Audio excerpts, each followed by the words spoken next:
दिनांक 1 फेब्रुवारी 2024 रोजी सिडकोत गॅस टँकरला झालेल्या अपघातानंतर तेथे झालेल्या रेस्क्यू ऑपरेशनमध्ये शहरवासियांसाठी सुपर हिरो ठरलेले मनपा प्रशासक जी श्रीकांत यांनी एडीएनला दिलेली विशेष मुलाखत। दिनांक 1 फेब्रुवारी 2024 रोजी पहाटे 5 वाजेच्या सुमारास सिडको उड्डाणपूल सुरू होत असताना चालकाचा ताबा सुटल्याने गॅस टँकर उड्डाणपुलाच्या भिंतीवर आदळला।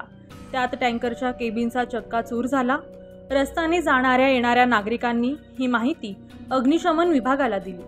अपघातानंतर टँकरच्या 3 पैकी एक वॉल्व फुटला होता। त्यामधून वायुगळती सुरू झाली। वायूच्या प्रेशरमुळे कानठळ्या बसणारा आवाज सगळीकडे गुंजत होता। अग्निशमन विभागाचे अधिकारी व पोलीस अधिकारी कर्मचारी अवघ्या 5 ते 7 मिनिटांमध्ये घटनास्थळी पोहोचले। त्यांनी चारही बाजूने रस्ता बंद केला। टँकरमधून मोठ्या प्रमाणावर गॅस गळती होत असल्यामुळे पहाटेच्या सुमारास वायुगळतीमुळे शहरवासियांचा आणि शहराचा जीव गुदमरायला सुरू झाला होता।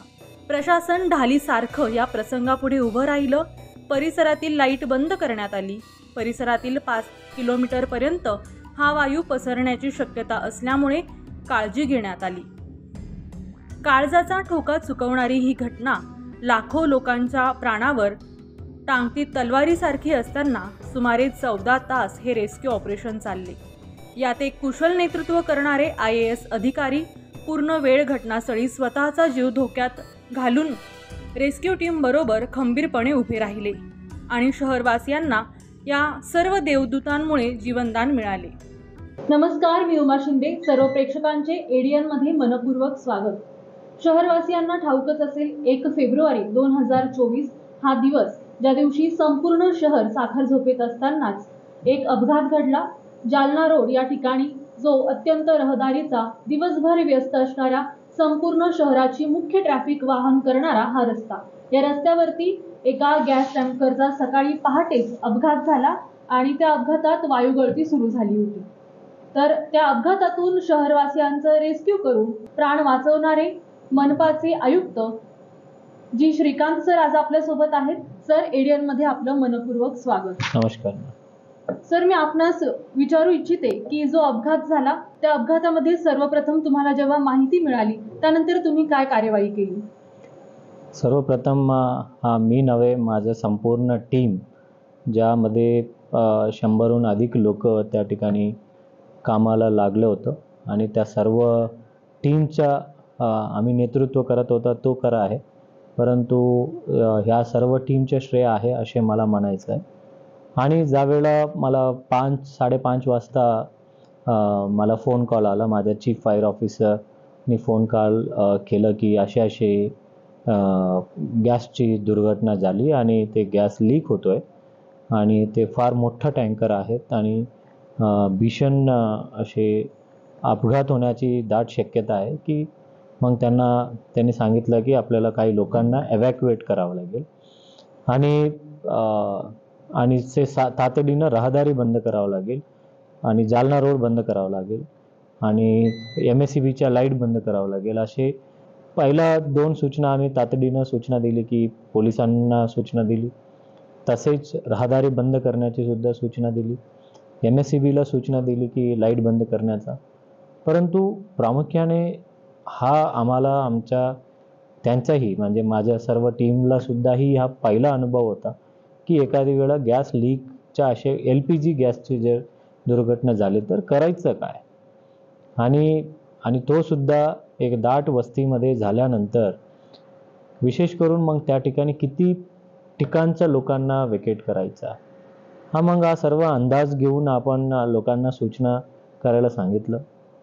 लोकांना सुद्धा भयभीत होते की असं का सांगतात की पहिल्यांदा की तुम्ही घरातून बाहेर काढा, की अलीकडेच आपल्याला एक डिसास्टर म्हणजे कोविडचा डिसास्टर आहे की त्यावेळेला आपण लोकांना सांगायचो की आपण घरी राहा, की हा गॅस गळती आहे, मग कशाची गॅस गळती आहे, आसपास तर कुठले मोठा असे गॅसचं कुठल्या फॅक्टरी नाही आहे, जसं भोपाळसारखं गॅसची तर फॅक्टरी नाही आहे। आम्ही मग त्याला समजावून सांगून ते बरेच मीडियाचा जे मित्र आहेत त्यांनी सुद्धा आम्हाला खूप मदत केली की ते सर्व लोकांना थेट मेसेज पोहोचवला। मग हा सर्व निर्णय आम्ही घेतला की 1 किलोमीटरच्या परिसरामध्ये सर्व लोकांना काढायचं आहे. आणि तोपर्यंत मग सर्व टीम्सला आम्ही ॲक्टिवेट केली. स्मार्ट सिटीच्या टीम ॲक्टिवेट केली, ज्या ठिकाणी माईकद्वारे आम्ही अनाऊन्समेंट करायचो आणि रूट्स व्यवस्थित ब्लॉक झालं की नाही आहे ते CCTV आपण बसवलं, त्या ठिकाणी ट्रॅकिंग करायचो. पोलीस विभागाचे त्या ठिकाणी उपस्थित होते. MSCBचं तातडीनं त्या ठिकाणी लाईट बंद केलं आणि त्या गॅस गळती थांबेना, परंतु ते किती गॅस आहे या सर्व गॅस असेच जर काय करायचे, मग ते पहिला इथं टीम सज्ज केल्यानंतर की प्रत्येकांना ज्यांना काही जबाबदारी त्या दिल्यानंतर मी मग थेट घटनास्थळी पोचलो आणि शेवटी जोपर्यंत गाडी आठवलं नाही आणि वाहतूक सुरू केली नाही तोपर्यंत तिथेच जागेवर आम्ही होतो. हा संपूर्ण अपघात प्रशासनासाठी त्याबरोबरच शहरवासियांसाठी देखील एक नवीनच होता. अशा घटना यापूर्वी शहरात घडल्या नाही. तर ही संपूर्ण माहिती मिळाल्यानंतर तुमची प्रतिक्रिया काय होती आणि एकूण पूर्ण प्रशासनाला सोबत आणण्यासाठी तुम्हाला काय प्रयत्न करावे लागले आणि हे संपूर्ण प्रोसेस जर पाहिली तर यात कोणकोणत्या अडचणींना तुम्हाला सामोरं जावे लागले? जरी आमच्यासाठी हा घटना जरी नवीन असेल, परंतु प्रत्येक ज्यावेळेला डिसास्टरमध्ये कशा पद्धतीने पुढे जाऊन त्या ठिकाणी नेतृत्व करायचं आणि त्या ठिकाणी मार्गदर्शन करायचं, गायडन्स करायचं आणि त्या ठिकाणी त्या गोष्टीचा अनुभव असलेलं जे टेक्निकल लोकांची माहिती घ्यायची. जसं हा गॅस टँकर आहे, पण गॅस कुठून लीक होतोय, कुठे फुटी झाली होती, मग त्यांना समजावून घेतलं. मग समजावून घेतल्यानंतर त्यासाठी आपल्याकडे काय करायचं, मग अशा जे घटना डिवायडरवर चढून ते ब्रिजला धक्का लागून ते गाडी थोडा असे उलटी झाली होती, म्हणजे पलटी पूर्णपणे नाही झालं, परंतु त्या ठिकाणीहून जे गॅस ट्रान्सफर केलं जातं ते फुटलं होतं. मग आम्ही काय ते केमिस्ट्रीचा विद्यार्थी नाही आहे किंवा असले तरी त्या ठिकाणी त्या गोष्टी हाताळण्याचा कधी मला अनुभव नसतो आणि त्या फक्त ते सदर कंपनीचेच लोकांना हा ट्रान्सफर कसे करतात, मग त्या लोकांना बोलावून घेऊन त्याचं तांत्रिक माहिती घेतली. मग त्या जे ट्रान्सफर करणाऱ्या ज्या गाडी आहे तो आपल्या पूर्ण मराठवाड्यामध्ये कुठेही नाही, तो फक्त जळगावला आहे. मग एवढा मोठा गॅस सिलेंडर सर्व मराठवाड्यामध्ये असताना अशा दुर्घटना कधी होईल अशाही त्या कंपनीवाल्यांनी कल्पना केली नसेल. जरी केली असेल तर त्या गाडी जळगावमध्ये होती. मग ते एक फार मोठ्या अडचणी समोर आला की जर आता गॅस ट्रान्सफर करून लवकर वाहतूक सुरळीत करायच्यासाठी काय करायचं. मग दुसरा पहिल्यांदा घडत आहे, मग लोकांना समजावून सांगत असताना अडचण होते. ज्यावेळेला प्रशासन एखाद्या गोष्टी सांगितलं आणि लोकांची जीव वाचवण्यासाठी सांगत असेल तर एक प्रमुख चॅनल ऑफ कम्युनिकेशन कुठेतरी आम्ही कमी पडलो असे म्हणायचं. त्यासाठी आजकाल लोक सोशल मीडिया खूप बघतात, व्हॉट्सॲप बघितलं जातं. त्यावेळेला माझ्या अशा मतलब हे जे उणीव आहे की लोकांनी विविध काहीतरी सबस्क्राईब केलेलं असतात, लाईक केलेलं असतात, त्यापेक्षा शासनाचं एक अशी प्लॅटफॉर्म तुम्हाला सातत्याने एक अधिकृत बातमीसाठी, अधिकृत माहितीसाठी अशा डिसास्टर वेळा ते तुम्हाला त्या गोष्टी, फॉर एक्झाम्पल स्मार्ट सिटीचा ते पेज असेल, तुम्ही लाईक करून ठेवलं तर तुम्हाला ॲटलिस्ट तुम्हाला काय करायचे ते माहिती तुम्हाला मिळणे फार अपेक्षित आहे, की जेणेकरून तुम्हाला तातडीनं ते अधिकृत बातमी तुम्हाला मिळेल. तो एक चॅनल ऑफ कम्युनिकेशन अजून सुधारणा आपल्याला करायची आहे. ज्या चॅनल ऑफ कम्युनिकेशन आज मीडिया आहे, मास मीडिया आहे आणि इलेक्ट्रॉनिक मीडियाच्या माध्यमातून लोकांना जरी आपण कल्पना देऊ शकलो, बट मोर इम्पॉर्टंटली अजून कम्युनिकेशन फास्ट अँड इफेक्टिव्ह आम्ही करू शकतो. आणि गॅस गळती आहे, मग त्या गॅस गळती जर काय होऊ शकतो, म्हणजे फाटू शकतो. मग फाटलं तर मग आपण कसे वाचणार, ते वाचण्यासाठी ज्या यंत्र असलं पाहिजे तसा यंत्र किंवा तसा ड्रेस तर आमच्याकडे नव्हतं. किंवा 3:30 वाजता ज्यावेळेला ऑलमोस्ट ऑपरेशनचे शेवटच्या टप्प्यामध्ये असताना ते NDRFच्या लोक आले, त्यांच्याकडे पूर्ण मनुष्यबळ, तसं टेक्नॉलॉजी, लाईफ जॅकेट्स असतील, ते अशा गॅस गळती असताना मग कोणते असे ड्रेस घालून जायचं. म्हणजे गंमतीचा भाग, मग आमच्या जे अग्निशमन विभागाचे त्याचा काही कधी फेस नाही केलेला आहे, मग आम्ही ज्यावेळेला समोर जवळ जात असताना आम्हाला एक हेल्मेट दिली गेली. म्हटलं ही हेल्मेट किसली आहे? मी म्हटलं हे काही इमारतीमध्ये जात नाही किंवा वरून काही पडत नाही, उघड्यावर आहे. दुसरा मास्क दिली, ते हे आपल्या जे ब्लू रंगाची जे मास्क आहे ते दिले. म्हटलं ह्या मास्कची काय म्हणजे कोविडचे जे मास्क आणि हे गॅस गळती आहे, we need an oxygen mask wear in, की जरी मला हा गॅसचा काय होऊ नये. बट या गोष्टी आहेत, जे आहे वस्तुस्थिती आहे ते आहे. बट याच्यातून आपण शिकून अजून इक्विप झालं पाहिजे. आपण इक्विपमेंट घेतलं पाहिजे. ह्या गोष्टी जरी गरज नाही, दररोज काही गरज पडणार नाही, परंतु वर्षाला 2 वर्षाला एक वेळा जरी हा गरज पडेल त्यावेळेला हाताळण्यासाठी आमचा माणूस त्या ठिकाणी असायला पाहिजे. तो ओव्हरऑल उणिवा तरी भरपूर आहेत. आम्ही तो असेस करतोय, त्याच्यावर काम करतोय, त्याच्यावर ऑर्डर करतोय. एक सरकारी प्रोसिजर आहे, त्या प्रोसिजर अनुसार ते प्लेस करून तो आम्ही आपला जे छत्रपती संभाजीनगरची relief and rescue operation team आहे आणि तसेच फायर टीम आहे, तो अजून मजबूत करण्याचा प्रयत्न करतो. नक्कीच प्रशासनामध्ये म्हणण्यापेक्षा जी काही पूर्ण संस्था आहे त्यामध्ये असलेल्या उणिवा नक्कीच समोर आणल्या आहेत. प्रशासनातील काही अधिकारी जे नागरिकांनी आतापर्यंत पाहिले आहेत, बरेच अधिकारी असे आहेत की जे AC मध्ये बसून, ऑफिसमध्ये बसून, कार्यालयात बसून फाईल पास करून नागरिकांच्यामध्ये मिक्स न होता फक्त आपल्या खुर्चीवर बसून आपला कार्यभार सांभाळतात. असेही बरेच अधिकारी पाहिलेले आहेत. परंतु 1 फेब्रुवारी या दिवशी ती वाईट घटना जशी घडली त्याबरोबरच नागरिकांनी एक सकारात्मक दृष्टिकोनातून देखील एक प्रकार पाहिला, जो म्हणजे AC मध्ये असणारे अधिकारी, संपूर्ण शहराची जबाबदारी आपल्या खांद्यावर असणारे अधिकारी, त्यांनी घटनास्थळी पूर्ण दिवसभर संपूर्ण घटना आटोक्यात येईपर्यंत, शेवटच्या क्षणापर्यंत उन्हातान्हात तहानभुकेची पर्वा न करता त्या ठिकाणी उभा असलेला पाहिला. तर याबद्दल तुम्ही काय सांगाल? बघा, ज्या वेळेला एखादा खाजगीमध्ये आपण नोकरी करतो त्याला आपण जॉब म्हणतो, आणि ज्या वेळेला आपण सरकारी नोकरी, तो कदाचित शिपाई असेल किंवा IAS ऑफिसर असेल किंवा IPS ऑफिसर, ते म्हणतात सर्व्हिस करतो. आणि बघा, AC मध्ये काम करणे, आता आपण AC मध्ये बसलेलो आहेत, पाठीमागं फाईल्स आहे, परंतु ज्या वेळेला ज्या गोष्टीच्या गरज असते, ज्या वेळेला ज्या ठिकाणी नेतृत्व करण्याची गरज असते, नेतृत्व म्हणजे फक्त पॉलिटिशियन नव्हे, पॉलिटिकल लिडरशिप वेगळी आहे. प्रत्येक क्षेत्रामध्ये, ॲग्रिकल्चर क्षेत्रामध्ये, स्टुडंट क्षेत्रामध्ये, ऑफिसर्सच्या क्षेत्रामध्ये एक टीम लीडर म्हणून ज्या वेळेला आम्ही काम करतो, की जसा देशाच्या सीमेवर असेल किंवा इतर भागामध्ये सीमेचे संरक्षण करण्यासाठी सोल्जर असे असतात. प्रत्येक सरकारी नोकरीसुद्धा एक सोल्जरच आहे, परंतु त्यांच्या भूमिका वेगळी, त्यांचा कठोर आहे. इंडियन आर्मीचा असेल किंवा नेव्हीचा असेल, हे कठोर आहे, मतलब अवघड आहे आणि फार म्हणजे बिकट परिस्थितीमध्ये काम करतात. आपले पण एखादा सरकारी कर्मचारी, अधिकारी, छोटे छोटे प्रसंग असतात किंवा कधी कधी असे मोठे प्रसंगही असतात. त्यावेळेला न भीता, म्हणजे छाती दाखवणारा असावा, पाठ दाखवणारा नसावा आणि गरजेच्या प्रमाणे फील्डवर जावा. काही लोक म्हणजे AC च्या कमरा नाही म्हणता येणार, परंतु त्यांना कोऑर्डिनेशनसाठी तिथं ते राहावं लागेल.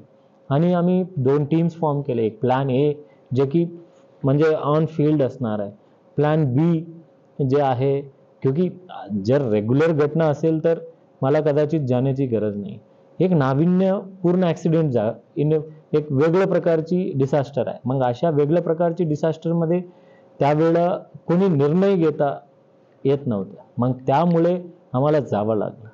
आम्ही जावं लागलं. आमच्या जीवाची पर्वा न करणे हा एक सरकारीमध्ये काम करणार आहे, बीट सोल्जर, बीट शिपाई, बीट कोणी, तो एक आमच्यासाठी प्राईडची गोष्टी असतात, की बाबा ज्यावेळेला असे संधीमध्ये समोर जाणे. आता बघा, डॉक्टर आणि नर्स ह्या सर्व लोक, की म्हणजे ज्यावेळेला असे प्रसंग घडले, कोविडसारखा प्रसंग घडल्यावर त्यांनी भिले नाही, आणि ज्या भिले त्यांना लोक ओळखतात. ज्यांनी न भिले त्या लोकांसाठी तो मोठा व्यक्ती झाला, आणि त्या सरकारी डॉक्टर असेल ते सेवा देऊ शकले. मग अशा वेळा ज्या प्रसंग येतात डिसास्टरमध्ये, की त्यावेळेला आपण पुढे जाऊन लोकांची जीव वाचवणे, सरकारीचा मालमत्ता वाचवणे, या सर्व गोष्टीचा आपण अहोरात्र प्रयत्न केला पाहिजे. म्हणून मला हे म्हणायचं आहे की ह्या अशा प्रसंग जे आहे असे प्रसंग कधीही येऊ नये, कधीही येऊ नये. मी ईश्वरचरणी प्रार्थना करतो की अशा प्रसंग कोणाच्या शहरामध्ये कोणाच्या घरी येऊ नये. परंतु कधी असे प्रसंग आला मग आपण त्या प्रसंगाला भिणार आहोत किंवा त्या प्रसंगाला भिडणार आहोत. कारण आपल्याला एक कहाणी माहिती आहे, ज्या वेळेला जंगल जाळत असतात, सर्व प्राणी पळत असतात, एक चिमणी ओटीचं बर पाणी घेऊन जात असतं. मग त्यावेळेला लोक म्हणतात, अरे तुझ्या ओटीच्या पाणीने काय आग जंगल विजणे थांबर. ते म्हणेल की ज्यावेळेला ह्याचा इतिहास लिहिला जाईल की मी पळणाऱ्यापैकी नव्हतो, विझवणाऱ्यापैकी माझ्या जे क्षमता होती, जे माझ्या ऐपत होती त्याप्रमाणे मी काम केलं. म्हणून आम्ही सारखं म्हणत असतो त्यांना ज्यांची जिम्मेदारी. आता माझी एक जबाबदारी होती, पाणी पुरवठाची एक विभागाची जबाबदारी होती, एक ड्रायव्हरची जबाबदारी होती आणि एक ॲम्ब्युलन्सवाल्याची एक जबाबदारी होती. परत ह्या लोकांची ट्रान्सपोर्टची एक जबाबदारी होती, पोलिसांची जबाबदारी होती, MSCB. म्हणजे सरकारची एवढ्या डिपार्टमेंट्स असतात की एवढ्या डिपार्टमेंट्स एखाद्या डिझास्टरमध्ये वेल कोऑर्डिनेटेड, वेल ऑइल्ड टीम म्हणून जे आता त्या ठिकाणी समोर येतात. कुठल्या टीमच्या बद्दल मला हे नाही आहे, बट असे प्रसंग येतात तर सरकारी नोकरदार जे आहे ते न भीता थांबलेल्या लोकांची तर लोक ओळखतात. आम्ही हे पण ओळखतो कोण काम नाही करू शकला, काम नाही केला, तो that was an option. Because एखाद्या अशा प्रसंगाला कोणी काम नाही केला, शेवटी मी त्यांना नोकरीतून काढूनच टाकणार आहे, त्याऐवजी त्याला फाशी देऊ शकणार नाही. परंतु हा प्रसंगाला की अरे माझ्यासोबत आता एक सिलेंडर जरी फाटलं तर 5 लोक मरतात. आता हा तर 10,000 सिलेंडर भरणारे टँकर आहेत, ते जर फाटलं असतं तर किती लोक मेले असते. मग आपण त्या ठिकाणी जाऊन काय होईल आम्हाला माहीत नव्हतं, परंतु शेवटी होईल तर काय होईल, जीवच जाईल. आता जीव जाणे म्हणजे ते शेवटी असे एखादा प्रसंग, बरेच लोकांचे दररोज जीव जात असतो.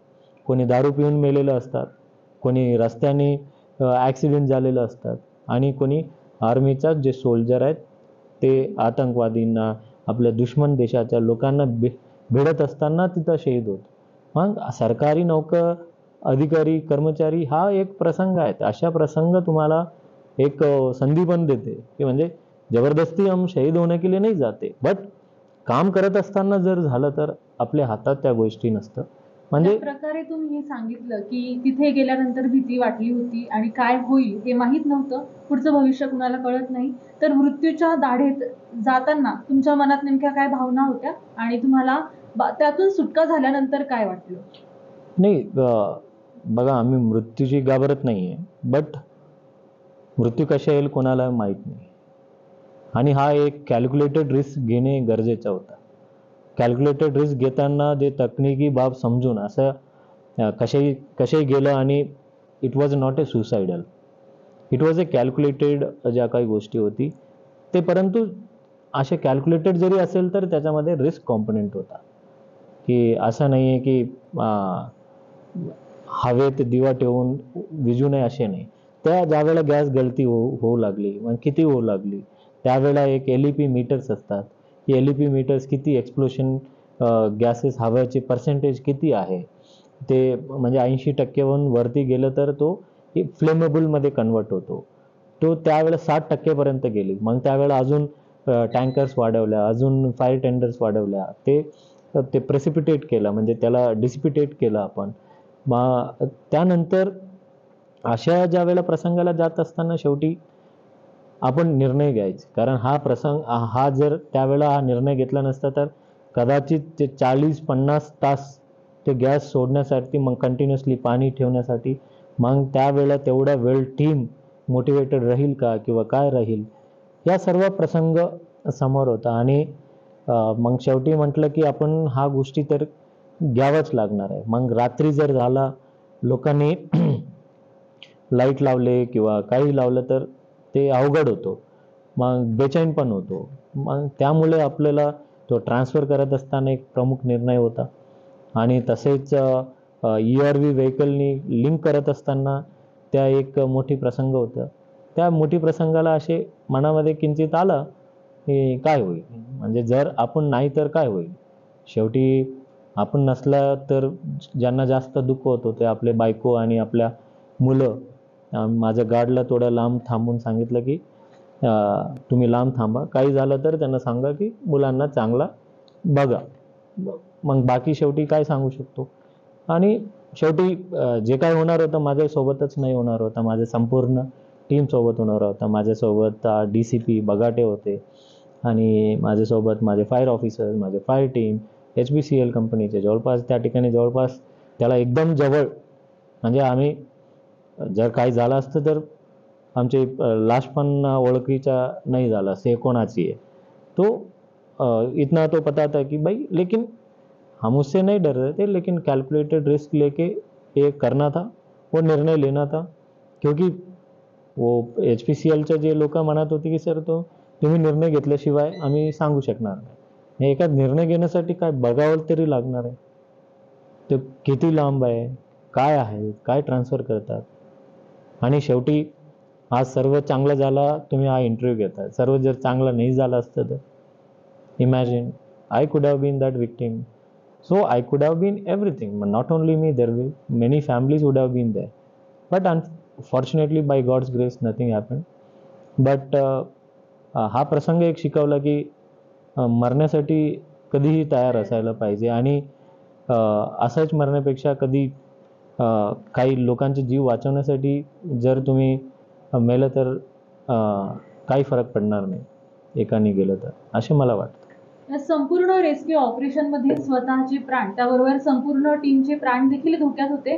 परंतु या ऑपरेशनमध्ये शहरवासियांना वाचवण्याकरिता सर्व प्रशासनानं एक टीम म्हणून एकजुटीने काम केलं. तर त्या बदल्यात तुम्ही मनपाचे जे कर्मचारी आहेत त्यांना प्रोत्साहनपर काही बक्षीसही वितरित केले आहेत. तर त्याबद्दल ADNच्या दर्शकांना विशेष करून ह्या जाबाज जे काय माझे फायर ऑफिसर्सचे कर्मचारी आहेत आणि तसेच पाणी पुरवठाची वाहतूक करणारे कर्मचारी, त्यांना आपण 5,000 रुपये बक्षीस दिलं.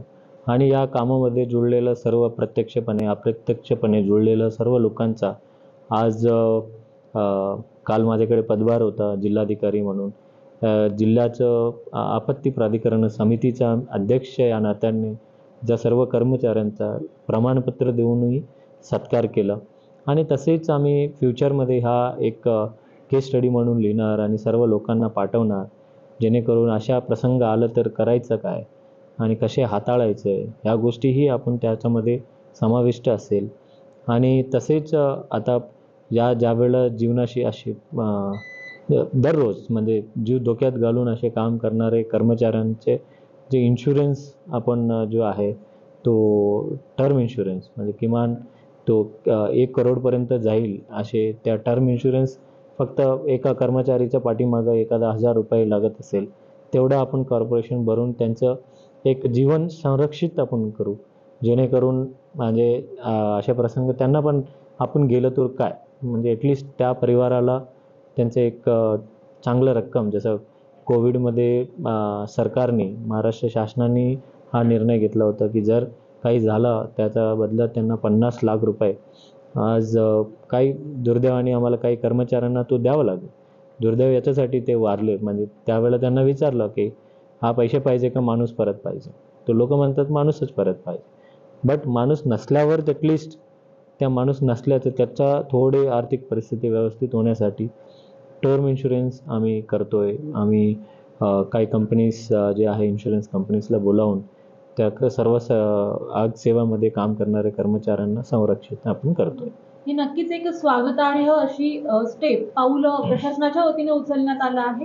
तर शेवटी जाता जाता मी एवढं विचारू इच्छिते की हा संपूर्ण अपघात घडला त्यानंतर प्रशासनामध्ये असलेल्या काही कमतरता, उणिवा या समोर आल्या आणि एक आपत्ती व्यवस्थापनाच्या दृष्टिकोनातून, त्याचबरोबर संपूर्ण एक शहराच्या व्यवस्थापनाच्या दृष्टिकोनातून मनपाचे आयुक्त म्हणून तुम्ही काय पावलं उचलण्याचं नियोजन केलं आहे किंवा काय तुमचा आता पुढील दृष्टिकोन असेल? बघा, प्रत्येक आपत्ती असेल किंवा कुठला ॲक्सिडेंट नवीन गोष्टी शिकण्यासाठी एक प्रेरणा पण देते आणि आपल्या उणीव पण समजतात आणि त्या उणीवातून आपण काम शिकलं पाहिजे. Life will give more chances. मध्ये आणि त्या चान्सेसवरनं आपण शिकलं पाहिजे. म्हणून त्या विविध डिपार्टमेंटची आपण आढावा बैठक घेतली. काय काय सुधारणा करणे अपेक्षित आहे त्याला आपण सक्तीने त्यांना सूचना दिलेल्या आहेत.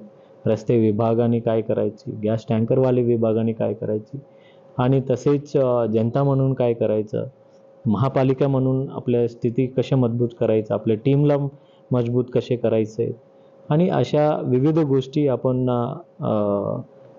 हाती घेतलेल्या आहेत आणि त्या सर्व अंमलबजावणी करून शहर सुरक्षित राहील आणि जरी दुर्घटना जरी झालं त्या दुर्घटनाला समोर जाणारा माझे टीम सक्षम असेल आणि माझ्या टीमकडे सर्व रिसोर्सेस असतील, अशा पद्धतीने आम्ही व्यवस्था उभं करू. जी नक्कीच. यानंतर दुर्दैवाने सुदैवाने पुढे असं काही अपघात होऊ नये याकरिता प्रशासन आपल्या परीने चांगली तयारी करत आहे आणि एक सक्षम असं प्रशासन शहरवासियांना लाभलेलं आहे. या संपूर्ण अपघातामधून शहरवासियांची सुखरूपपणे सुटका करण्यासाठी संपूर्ण प्रशासनानं, पोलीस खात्यानं, मनपा कर्मचाऱ्यांनी, आरोग्य विभागाने, त्याबरोबरच महावितरणाच्या वीज विभागाच्या कर्मचाऱ्यांनी आपापला खारीचा वाटा उचलत शहरवासियांचे प्राण वाचवले आहे. आणि या सर्वांना लीड करण्यामध्ये मनपाचे आयुक्त देवमाणूस असे जी श्रीकांत सर यांनी देखील एक महत्त्वाची भूमिका निभावली आहे. धन्यवाद. विशेष करून हा असे सर्व प्रसंग घडत असताना सर्व मीडियासोबत एडियन मीडियाही त्या ठिकाणी उपस्थित होत्या आणि वारंवार आम्ही देत असलेल्या अपडेट्स जनतापर्यंत पोहोचत होते. त्याबद्दल मी एडियनचा सर्व टीमचा सुद्धा मी मनापूर्वक आभार व्यक्त करतो. शहरवासीय आणि प्रशासन यांच्यामधील दुवा म्हणजे शासन आणि प्रशासन किंवा शासन आणि जनता यांच्यामधील दुवा म्हणजे मीडिया. तर त्यांच्या वतीने मी सुद्धा आपले मनपूर्वक अभिनंदन करते आणि एडियनला वेळात वेळ काढून तुम्ही आपल्या प्रतिक्रिया कळवल्या त्याबद्दल मी तुमचे आभार मानते. एडियनच्या वतीने या संपूर्ण अपघातामध्ये महत्त्वाची भूमिका बजावणारे आपले सर्वांचे सुपर हिरो या सर्वांना सल्यूट.